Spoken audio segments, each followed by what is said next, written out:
정치권의 가장 뜨거운 이슈에 대한 입장을 양당 대변인에게 직접 들어봅니다. 여야 스피커, 박경미 더불어민주당 대변인, 권영영 국민의힘 대변인과 함께합니다. 두 분 반갑습니다. 네, 안녕하세요.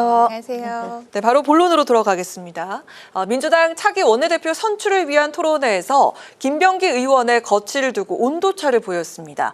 박정 의원을 제외한 3명의 후보는 자진 탈당해야 한다는 입장을 밝혔고요. 4개월 임기에 대한 한병도 의원만 연임 가능성을 열어뒀습니다. 어제 토론회를 어떻게 보셨는지, 그리고 어느 후보가 가장 경쟁력이 있다고 보시는지 박경미 대변인부터 들어보도록 하겠습니다. 네, 되게 어려운 질문을 던지셨는데요. 사실 원내대표 선거 결과는 예측이 가장 힘들다고 하죠. 왜냐하면 유권자가 선거의 달인인 의원들이기 때문에 속내 파악을 하기가 어렵다는 점에서요. 그래서 보통 이제 4명의 후보가 있으면은 이게 뭐 1강, 뭐 1중, 2양 뭐 이런 얘기가 나와야 되는데 네. 현재 백중셀에서 그런 예측이 별로 나오고 있지 않고요. 앵커께서 소개해 주신 바와 같이 박정 의원은 절차 준수파. 그러니까 김병기 원내대표의 거취와 관련해서 좀 윤리심판원의 소명을까지 징계까지 봐야 된다라는 거고, 나머지 3분 진성준, 백혜련, 한병도 의원의 경우는 선당 후사파. 그러니까 당에 부담을 주지 말고 일단 탈당해라, 그런 선당 후사파인데 그 3대 1의 구도가 어떤 영향을 미칠지 또 자모 궁금하고요. 근데 어찌 되건 지금 그 대부분 잔여 임기를 하는 쪽이잖아요. 네. 물론 한병도 의원의 경우는 연임 가능성을 열어놓고는 있지만은 그 4개월여 하는 그런 관리형 원내대표인데 다들 이제 개파색이 그렇게 강하지 않은 분들이죠. 그리고 좀 특징을 얘기를 해본다면은 한병도 의원은 청와대 정무수석을 해서 정무 감각이 뛰어나서 당청 관계를 어떤 잘 수립하는 데 있어서 역할을 할 것이다. 백혜련 의원은 검사 출신의 여성 의원이기 때문에 어떤 개혁성이나 도덕성 이런 측면에서 좀 강점을 보이지 않는가. 그리고 진성준 의원은 당의 정책을 총괄하는 정책위 의장 출신이기 때문에 정책통이고 또 민주당의 정책을 선명하게 이끌어왔다라는 평가를 받고 있고, 박정 의원은 또 합리적인 조율사인데요. 어떤 분이 되던 4개월 잔여 임기를 수행하면서 또 당의 현재 어려운 상황들을 잘 헤쳐가는 그런 조율을 잘 할 거라고 생각합니다. 비교적 개파색이 옅은 4명의 후보자의 토론회, 국민의힘에서는 어떻게 보셨습니까? 네, 일단 민주당의 그 원내대표 토론회가 다소 책임 회피적인 모습을 보이지 않았나 하는 평가가 있습니다. 왜냐하면 지금 김병기 전 원내대표를 둘러싼 의혹이 굉장히 지금 심각한 수준으로 저희가 보고 있는데, 이런 부분에 대해서는 그냥 자진 탈당을 하면 어떠냐, 이런 이제 발언들을 하는 후보들이 보였거든요. 지금 김병기 의원을 향한 어떤 이 의혹은 정청래 대표께서는 개인의 일탈이다, 이렇게 표현을 하셨는데 저희는 그렇게 보고 있지 않습니다. 휴먼 에러라고 하셨는데 이것은 민주당의 시스템 에러로 지금 보고 있기 때문에 그런 김 의원은 그동안 공천과 모든 그런 중요한 사안에서 정말 실세 중에 실세 권력으로 갖고 계셨는데요. 그렇기 때문에 이 김 의원에 대해서 그냥 자진 탈당, 이러한 꼬리 자르기가 아니라 민주당의 어떤 지선과 총선에서 주요 요직을 맡아온 김 의원에 대한 수사가 지금 필요한 상황입니다. 그래서 민주당에 지금 필요한 것은 도덕성과 어떤 책임지는 모습들, 그런 것들을 회복할 의지가 있는 인물이 원내대표가 되셨으면 좋겠는데요. 어제 토론회에서는 아쉽게도 그런 모습이 보이지 않았다라고 평가드리고 싶습니다. 네, 경찰이 어제에 이어서 오늘도 김병기 의원에게 공천원금을 건넸다는 내용의 탄원서를 작성한 전 동작구 의원을 소환 조사를 했습니다. 민주당 내부에선 결단을 촉구하는 목소리가 연일 커지고 있는데요. 그렇다면은 당 윤리심판원이 오늘 12일 김 의원의 징계 여부에 대해서 과연 어떤 결정을 내릴 것으로 보시는지 박경미 대변인께 또 먼저 여쭙도록 하겠습니다. 네, 중앙당 윤리심판원 원장이 한동수 전 대검 감찰부장이시잖아요. 네, 김병기 전 원내대표와 관련해서 정청래 대표는 시스템 에러가 아니라 휴먼 에러라고 했는데 한동수 원장은 휴먼 크라임이라고 했어요. 크라임이요? 네, 그러니까 이 시스템 당의 공천이라는 시스템의 문제가 아니라 개인의 일탈이라는 점에 있어서는 인식을 같이 하지만은 정청래 대표는 휴먼 에러 정도로 봤는데 한동수 원장은 윤리심판원 원장은 휴먼 크라임이라고 봐서 굉장히 범죄다. 네, 엄정한 잣대를 적용하시지 않을까 하는 생각을 해보고요. 사실 이런 더불어민주당의 현재 상황에 대해서 이제 송구하다는 말씀을 드리면서 저희는 그렇기 때문에 공천 시스템을 좀 더 투명하게 가지고 가기 위해서 노력을 하고 있습니다. 그래서 클린 선거 암행 어사단을 두어서 공천 과정에서 제기된 투서나 또 여러 가지 제보를 현장에서 바로바로 실사를 하려고 하고요. 또 공천 신문고 제도를 두어서 온라인 플랫폼을 통해서 공천 관련 부당 행위를 상시로 접수하고 처리하려고 합니다. 네. 일단 그 여당 측에서는 징계를 내릴지 참 고심을 하는 그런 분위기로 읽히고 있습니다. 어떻게 보십니까? 네, 징계를 내릴지 고심을 정말 하면 안 될 텐데요. 왜냐하면 지금 그 논란이 됐던 김경 시의원 있지 않습니까? 네. 김경 시의원이 지금 강선우 의원에게 1억을 전달했다고 인정한 자술서가 지금 경찰에 제출이 됐고요. 하지만 언론 보도에 따르면 이 김경 시의원이 지금 라스베가스에 갔다는 그 언론 보도를 보고 정말 놀라지 않을 수가 없었는데요.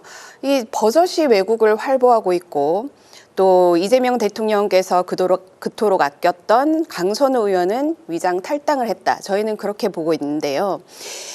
이재명 대통령과 공천 공동체인 이 김병기 전 원내대표는 탈당을 지금 거부하고 있고 뭐 제명 뭐 이런 것도 지금 당에서는 전혀 뭐 쓴소리를 하시는 분도 찾아보기 어렵다고 봅니다. 이 경찰은 권력 앞에서 수사 의지가 있는지 이 김경 시의원 건에서 보면 저희가 좀 우려가 되는 부분인데요. 지금 텔레그램도 재가입을 한 그런 정황이 포착이 됩니다. 그래서 더불어민주당이 평소 입에 달고 이제 주장을 하는 특검은 바로 이럴 때 필요한 것이죠. 그래서 지금도 김경 시의원이 지금 월요일 날 귀국을 한다고 하지만 귀국을 한 후에 이미 이 텔레그램은 지워졌을 수도 있는 그런 상황이거든요. 지금이라도 빨리 특검을 추진하면 좋겠다. 저희는 그런 말씀 드리고 싶습니다. 네. 네. 김경 시의원이 한때 민주당 의원이기는 했지만은 저도 이렇게 현재와 같은 상황 속에서 라스베가스 CES에 가서 엄지척을 하고 사진까지 찍은 모습을 보면서 저도 그 공분을 참을 수가 없었습니다. 네. 네, 알겠습니다. 자, 또 다른 또 현안이 있죠. 이해운 기획예산처 장관 후보자가 또 다른 보좌관에게 폭언한 녹취가 추가로 공개가 되면서 이슈가 되고 있는데요. 또 여기에다 결혼한 장남을 미혼 부양가족으로 등록을 해서 강남 아파트 청약에 당첨이 됐다. 이런 의혹까지 제기가 됐습니다. 이번에는 권영현 대변인께 먼저 여쭙도록 하겠습니다.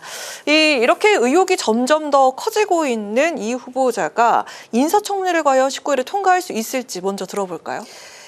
우선은 인사청문회가 문제가 아니라 오늘 그 언론 보도에 따른 그 로또 청약이죠. 정말 어마어마한 그런 경쟁률을 뚫고 가점이 무려 74점으로 지금 당첨이 됐다고 하는데요.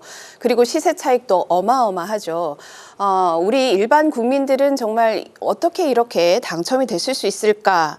운도 좋다 이렇게 생각을 했는데 알고 보니 오늘 정말 그런 어마어마한 사건들이 터졌습니다. 아들이 결혼을 했는데 미혼으로 또 그렇게 위장이죠, 이것은. 그래서 인사청문회가 아니라 이 후보자의 이 로또 청약 사건은 주택법 취지와 공급 질서를 정말 철저하게 심각하게 훼손하는 부정 청약이다. 범죄라고 저희는 보고 있습니다. 그래서 이런 명백한 주택법 위반 소지가 있는 것은 이 아들도 지금 공모를 했다라고 보여지는데요. 아들의 어떤 그런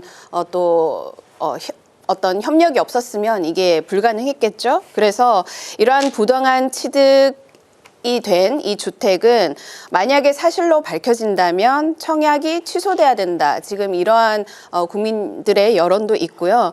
그래서 이러한 지금 사건에서는 보좌관 갑질 그리고 뭐 기타 여러 가지 불거졌던 부동산 투기 이런 것을 좀 넘어서서 지금은 범죄 사실에 지금 가깝다 이렇게 네. 보고 있고 너무나 참담하고 이 사안은 청문회 낭만은 물론이고 빨리 하루빨리 지금 이제 이분을 인선한 우리 이재명 정부에서 빨리 수사를 해야 되지 않겠나 국토부에서 그렇게 네. 보고 있습니다. 청문회를 이틀 동안 진행해야 한다라는 강력한 주장이 있었는데 일단 합의하에 잠정 하루로 하기로 결정이 된 것 같습니다.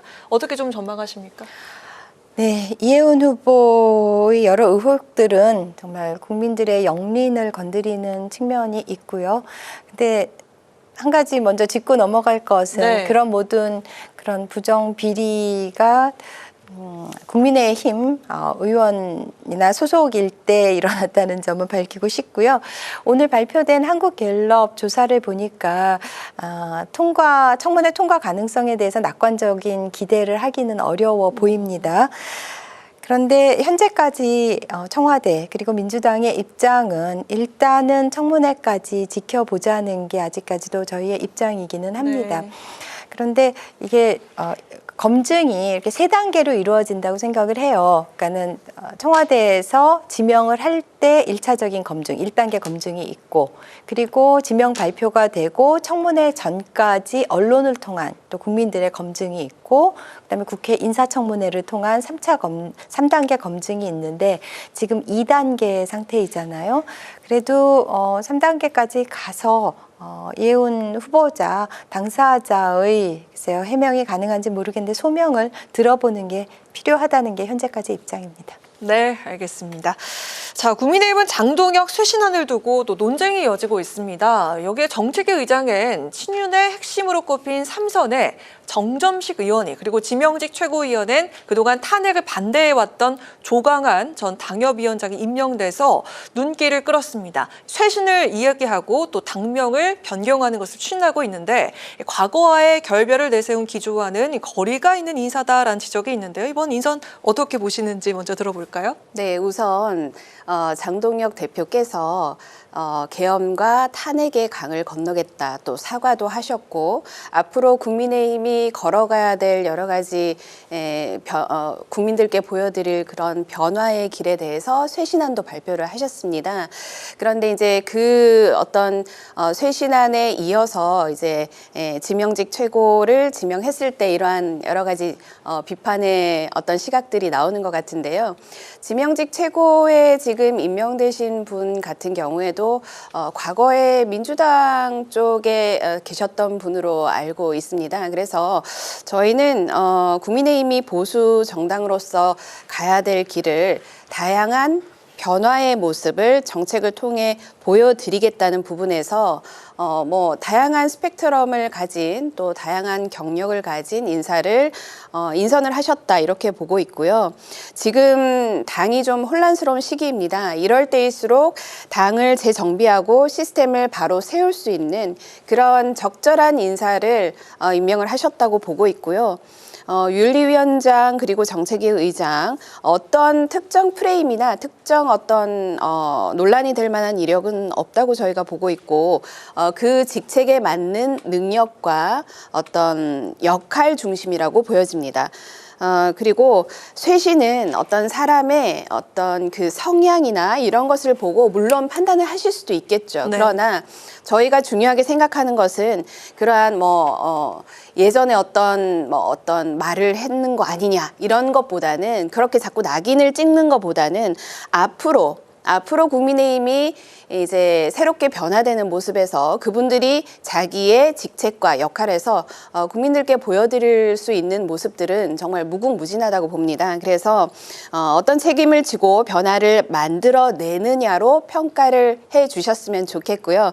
그 결과로 저희도 국민들께 보여드리겠다는 네. 말씀 드리고 싶습니다. 네. 이 국민의힘의 쇄신안 민주당에서는 어떤 평가를 내릴까요? 들어볼까요? 네, 장동혁 대표가 그제죠.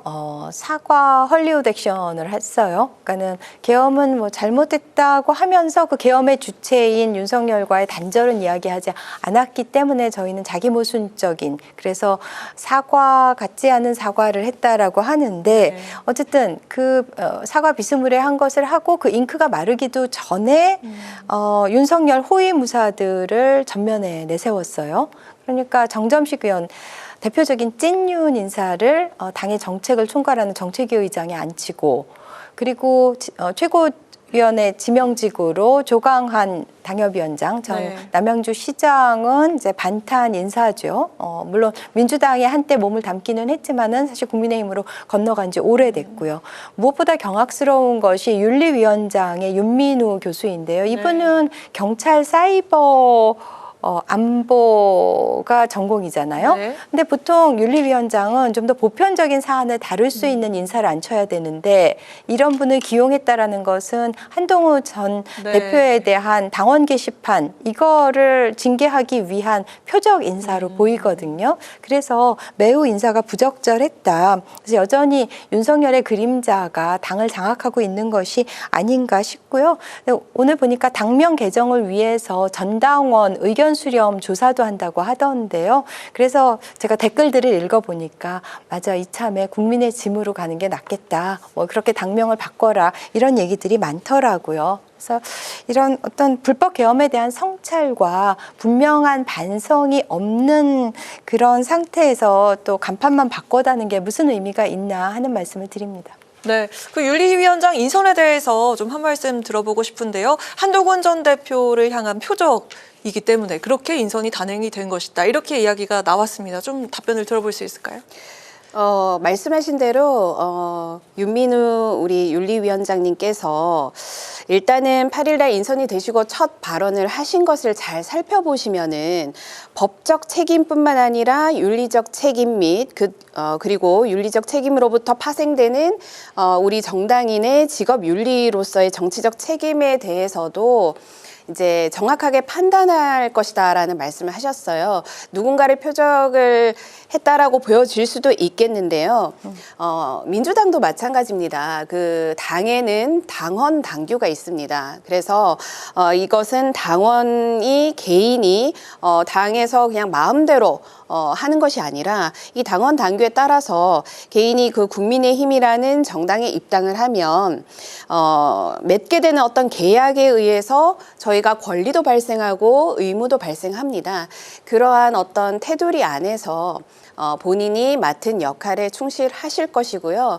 여러 가지 다양한 의견이 있을 수 있습니다. 그렇지만 저희가 뭐 이분이 특정 어떤 발언을 했다고 해서 아까도 말씀드렸지만 낙인을 찍고 그렇게 보시기보다는 앞으로 새롭게 변화되는 모습의 기준에 있어서 이분은 이분의 역할을 하실 것이다. 한번 지켜봐 주시면 좋겠다는 말씀 드리고 싶습니다. 네, 다음 내용 이어가 보도록 하겠습니다. 오늘 국민의힘은 한동훈 전 대표와 김종혁 전 최고위원 징계를 논의할 윤리위원회 첫 회의를 열었는데요. 이런 상황에서 한 대표 측은 당원 게시판 사태와 관련해서 조사 결과를 발표한 이호선 당무감사위원장을 허위사실 명예훼손으로 고소를 했습니다. 이거 징계 논의랑 고소가 좀 맞서게 된 그런 상황인데요. 이거 어떻게 좀 보면 좋을지 먼저 이야기를 들어봐야 할 것 같습니다. 네, 일단 윤리위가 출범을 했다는 것은 당연히 이제 윤리위원으로 모신 분들이 한 분 한 분 다 훌륭하신 분들이고, 그분들께서 이제 그 한 전 대표와 김종혁 전 최고의 어떤 문제를 다루게 된 것은 그만큼 당원 게시판 사태가 사실 여러 가지 어떤 민주주의 절차의 어떤 그런 아무리 익명성을 보장하지만 어떤 여론 조작이라든지 어떤 우리 당의 신뢰를 심각하게 훼손했다라고 보여지는 측면이 있기 때문에 당무감사 결과를 또 이호선 위원장님 하신 건데요. 윤리위원들은 그에 따른 어떤 당원 당규에 따라서 적절한 판단을 하실 거라 보는데요. 이 와중에 당무감사 결과를 발표한 위원장을 고소로 맞섰다는 부분은 좀 유감스럽게 생각을 하고, 당의 판단을 다시 이 법적인 어떤 쟁점에 그런 사법전으로 끌고 갔다. 그래서 좀 유감이라는 말씀 드리고 싶습니다. 네. 네. 어떻습니까? 네, 한동훈 전 대표는 가족이 쓰지 않은 수백 개의 글에 대해서 가족이 쓴 것처럼 이름을 바꿔치기해서 발표했다라면서 이제 허위사실 명예훼손으로 고소를 했잖아요. 근데 그 당무감사위원장을 이제 고소하게 되면은 이게 당무감사 결과가 나중에 이제 윤리위원회 결정의 기초자료, 근거자료가 되는 거잖아요. 네. 그래서 이게 법정 다툼으로 가게 되면은 나중에 윤리위원회의 결정의 권위를 떨어뜨리게 되잖아요. 이제 그런 측면에서 한동훈 전 대표가 그 2호선 당무감사위원장을 고소한 것 같은데 여긴 정말 사생결단식의 네. 그 계파 갈등이 정점을 향하고 있는 것 같다는 생각이 듭니다. 네. 네, 알겠습니다. 어떻게 보면 국민의힘 측에서는 연대와 쇄신을 이야기를 했지만 여당 측에서는 이게 계파 갈등이 심하다 이렇게 보게 되는 그런 시각이 좀 있거든요. 네. 짧게 또 답변만 들어보고 오늘 시간 마무리할까 하는데요. 일단은 한동훈 전 대표는 지금은 당원입니다. 그리고 장동혁 대표가 우리 당원의 손으로 뽑은 당 대표시죠. 네. 그래서 계파라고 부르는 것 자체가 저는 수평적인 위치에 맞지 않다 이렇게 말씀드리고 싶고요. 어쨌건 간에 우리나라는 민주주의고 법이라는 게 있습니다. 그리고 당에도 마찬가지고 그러한 것들을 어느 선까지 어겼는지는 앞으로 명명백백히 밝혀지지 않겠나 그렇게 말씀드리고 싶습니다. 네. 네, 좋습니다. 오늘 네. 이것으로 여야 스피커 시간 마무리해 보도록 하겠습니다. 지금까지 박경미 더불어민주당 대변인, 권영현 국민의힘 대변인 두 분과 함께했습니다. 고맙습니다. 감사합니다.